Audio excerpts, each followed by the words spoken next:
Until 1940, my life was a very sheltered, nice life, like all the kids in Holland. My mother was born in Indonesia. She was a very beautiful woman, and she looked like a movie star.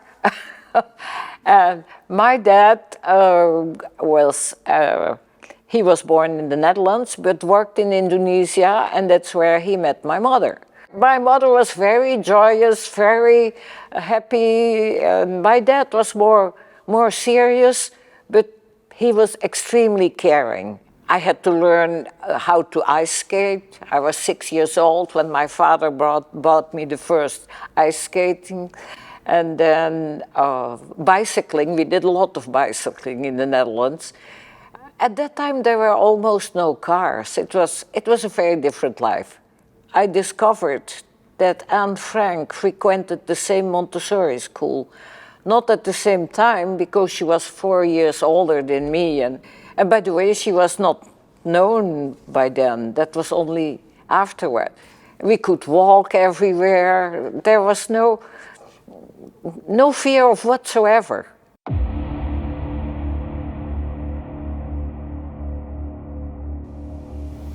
In 1940, in May 10, all of a sudden our life changed completely. I remember early in the morning, my parents hushed us up. We have to go away, because everything is going to be bombarded by the Nazis. I still feel the same fear and panic when I see the news today. I know what it is to go on the roads. We were thousands of people on the roads going, we didn't know where, because there was nowhere to go, but everybody was so terribly afraid about bombarding our towns and cities that everybody left the towns. Thousands of people on the roads, and we had to endure shooting from the air when planes came over. And I very well remember my parents trying to protect us with their bodies, because as soon as we saw a plane, everybody was laying down beside the road, trying to be hidden from those planes.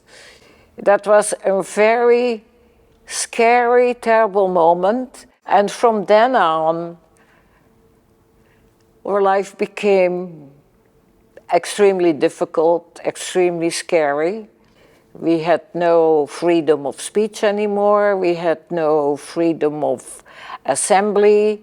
We could not listen to any radio. We had to bring our own radios to the Gestapo, because they didn't want us to hear Radio London, where we could have real news about the war.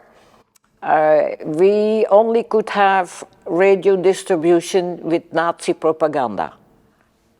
It was constant fear, because all of a sudden, all over in our streets, you had those heavily armed German soldiers singing and marching in our streets and making the population be afraid. And everywhere, people were talking to each other carefully, but said, "This is terrible, we will have to do something about it." But there was nothing they could do, because the Germans had an absolutely perfect organization for everything they did. They tried to make us a German country, and told us that if we were real patriots, we should, or young people should join the SS and to combat the Bolsheviks and all that. That's the things I remember when I was a child.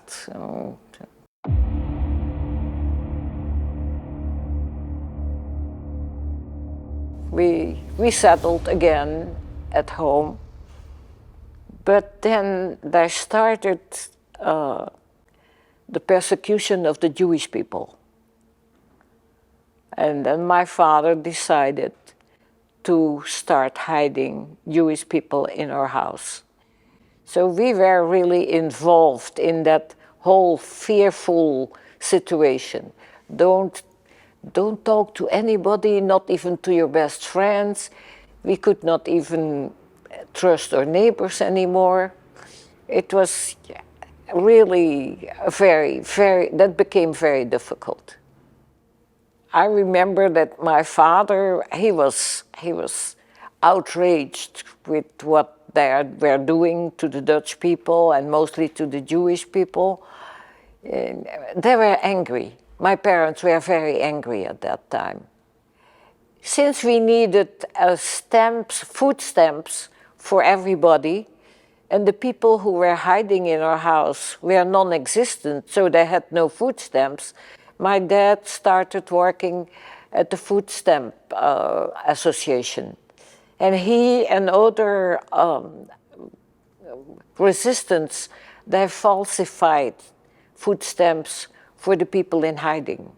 He made a hiding place in our house, but in the attic we had a big wooden container for coal, because all the warming of the houses was coal at that time. He made a false bottom in that coal container, and there was a little door, and when there was any danger of Nazi soldiers coming inside or the Gestapo, the people in hiding went under there.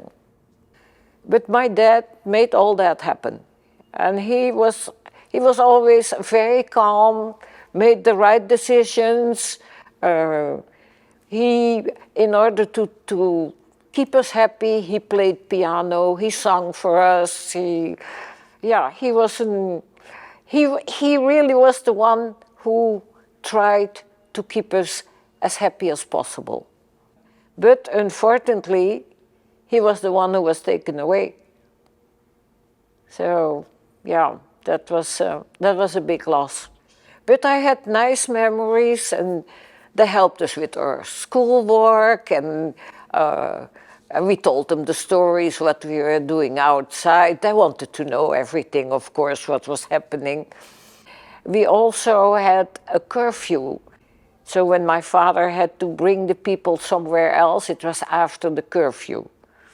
And I remember that my mother was always nervous about that. Didn't know if he would see German patrols or whatever.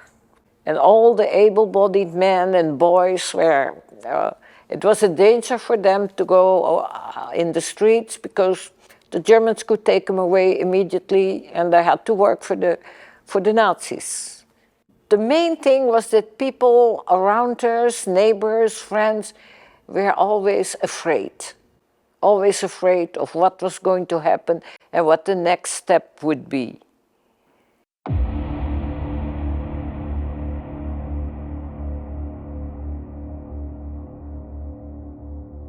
My worst experience with a German soldier was the following. We lived in a neighborhood where many of our neighbors were Jewish, and I used to go from house to house looking for Jewish people.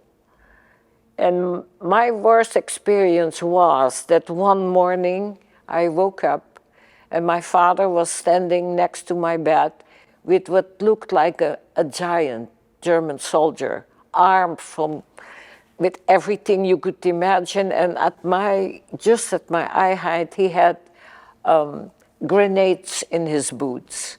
And we had seen some demonstration with grenades to make us afraid. When I saw that, that was the most scary thing I have seen in my life.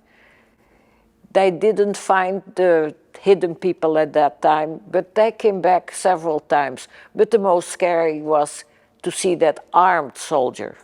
That really was, yeah.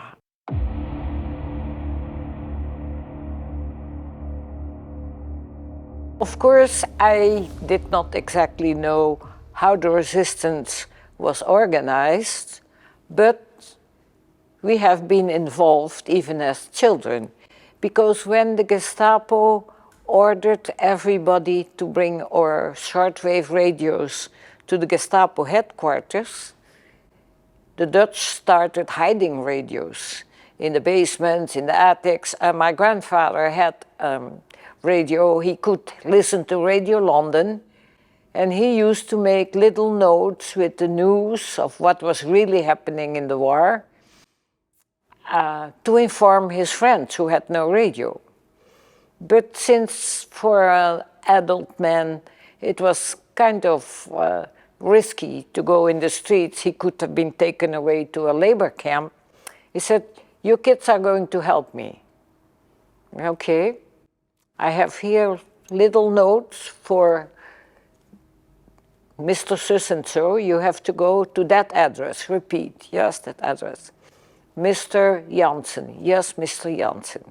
He said, "You go in the street, hide those little rolls of paper in the handlebar of your scooters." We had those little scooters. "And just pretend you go playing and go to the address I tell you. And there you ask for Mr. Janssen. If he is not there, don't give it to his wife, to his children, to his brother, to anybody else. Just Mr. Janssen personally. And then when they ask, why do you want to see Mr. Janssen specially, just tell them, my grandpa wants to talk to them."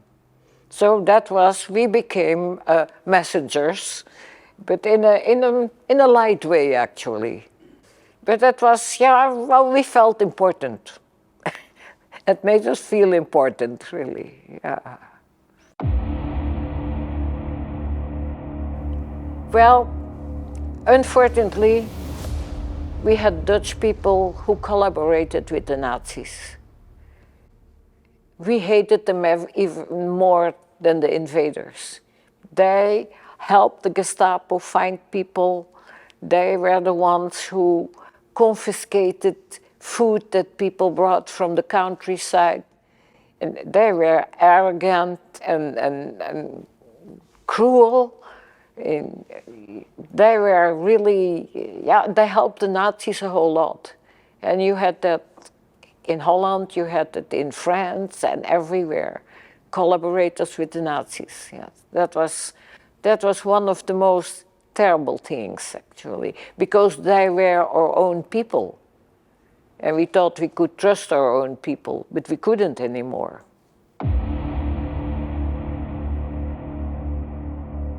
In order to keep the people in hiding safe, as soon as somebody rang the bell, the doorbell, they had to come up the stairs to come to, we had three stories, but they had to come up the stairs.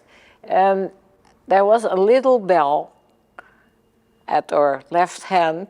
As soon as we saw suspect things, we rang the bell so the Jewish people hidden upstairs could go to the hiding place. Well, we had Gestapo and soldiers, Nazi soldiers, several times at our house. Every time the people could go in hiding. But the last time they came, those were no soldiers. I was ready to go to school. The bell rang, I opened the door, and downstairs I saw three Dutch people, in plain Dutch clothes, normal, coming up the stairs. I did not ring the bell because, okay, those are no Nazi soldiers, no danger. And I asked them, what do you need? And they said, IRS. And then my mother came along and she said, what's happening here? And I said, IRS. And my mother said, well, wait a minute, what for? They pushed my mother, she fell on the ground. And they immediately went upstairs, and at that time we only had 2 Jewish gentlemen at our home. They had no time to go to the hiding, and they brought them down to the living room. So, and then they asked my mother, where's your husband? And my mother said, well, my husband is working, I can call his office. And they said, no, give us the telephone number. So she gave him the number, and she said, who is your doctor? My doctor is Dr. Dubois. So one of those men called my father's office and said, "This is Dr. Dubois. Mr. Perbal has to come home immediately because the oldest of the two babies is dying." I heard that and I thought, I will tell them I go to school and I will go to the streetcar stop and tell my father not to come home. And I said, "Sir, I have to go to school, I will be late." Nobody leaves the house. So a little moment later, my father came in and looked at my mother, who had my little brother on her lap. And they hit him in his face. I said, "Don't give signs to your wife. We will tell you why you're here." And I started insulting him in the most horrible, terrible way. And they took him away together with the two Jewish people. And he was taken to the Gestapo headquarters in our own street, and we've never seen him again. There are still difficult memories. And I always think, when I see, like, visiting the Holocaust Museum and all that, I can handle it. And we went with my American husband, we went to the Anne Frank house in Amsterdam. And I always think I can handle it. I can't. I end up in tears. I end up crying. It's more than I can. Yeah. In spite of being so long ago, it's still something that touches me, and it will stay with me until the end of my life, of course. So.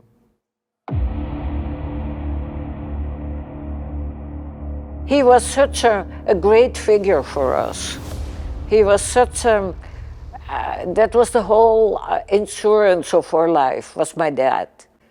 Yes, of course, he knew it was a risk, because the Nazis said that whomever helped a Jew would be treated like one. So he knew the risk of it. Even so, he decided that it was a humanitarian duty. After my dad was taken away, and we tried to have some contact with him, but that didn't happen. We only know that after the Gestapo headquarters, he was taken to a prison. And we tried to get in contact, but it was impossible. We never had contact again.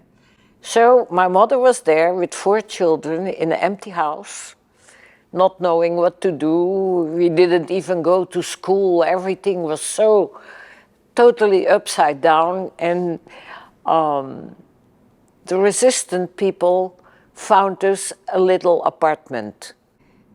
But then it was being alone without my dad's assuring presence. That was the worst thing. That what are we going to do now without him? We learned later that my dad passed away 4 days after the war was over, because we learned that in the camp where he was a death camp, and when the Allied troops came closer, they inoculated all the remaining prisoners with typhus. There were no survivors of that camp. So that's where we learned that only later on. Yeah. We still hoped after the war that he would come back, because every day, close to the apartment where we lived, the buses came from Germany bringing back the political prisoners from the concentration camps. That was also one of the most terrible things we saw. They were like living skeletons, still in their ragged blue and gray uniforms. Many of them could not even walk, had to be carried. And we went with a picture of my dad every day, asking anybody saw him, anybody, because we didn't know anything at that time, but nobody could help us. And so my mother always said, but there will be more buses tomorrow, somebody will tell us, but it never happened. We had to learn it from official ways later. But the most terrible thing was to see those prisoners coming back.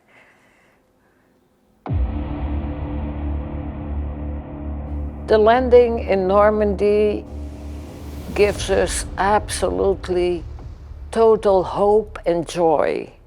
And we had what we called the Crazy Tuesday, when the Dutch started dancing and singing in the street, thinking we will be liberated very soon.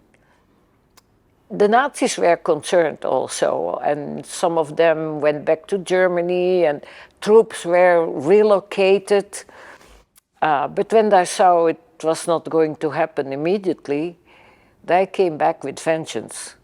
And in Amsterdam, we had to wait 8 months before we were liberated. And those were the worst months, the worst time of the war. That's what we had, the Hongerwinter, when everything was missing, people were sick. We saw more than once people dying in the streets from starvation. That was one of the very worst periods, the so-called Hongerwinter.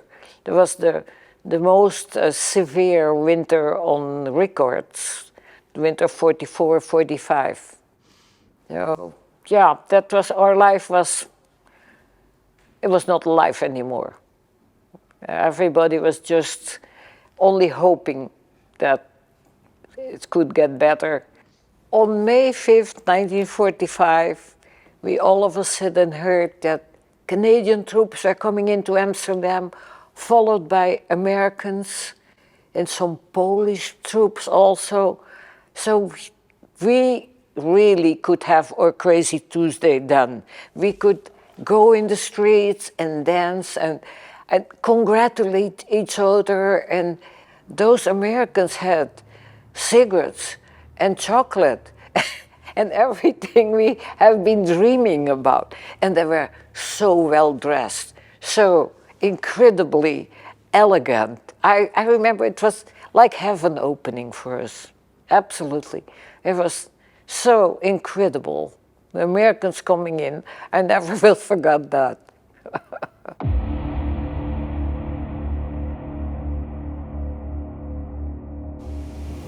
You know, after the war finished, my mother told us, children, this is a historical moment, the end of World War. We never will have war again. But when I see the news today, it brought the memory of our fear and panic that we felt in 1940. When I see what is happening in Ukraine, it brings back a whole lot of terrible memories. And I have a hard time handling that now. I really do. What I most want is that my words make people aware that we have to keep peace at any price. There are no good wars. As Rotarians, we are ambassadors of peace. Rotary makes the world a better place. And Rotary is the best social arrangement you can imagine, because Rotarians don't care the color of your skin, your religion, your race, or whatever. Everybody is welcome in Rotary, and we step up everywhere where there is need. And also, we have a powerful voice. The Rotarians of all over the world is the best, I should say, their attitude is the best instrument for peace, because we all connect with each other. So we have a very, very powerful voice. Don't lose your time criticizing, hating. Hatred is horrible. Hatred is corrosive. Hatred leads to new wars. So yeah, my message is keeping peace as much as we can. And I have the hope that even if 1 or 2 people come to their senses because of my words, I'm grateful for it. And I'm extremely grateful for the opportunity that you guys are giving me. This is a miracle in my life. It is a real miracle. I have no other word for it. It really touches the heart.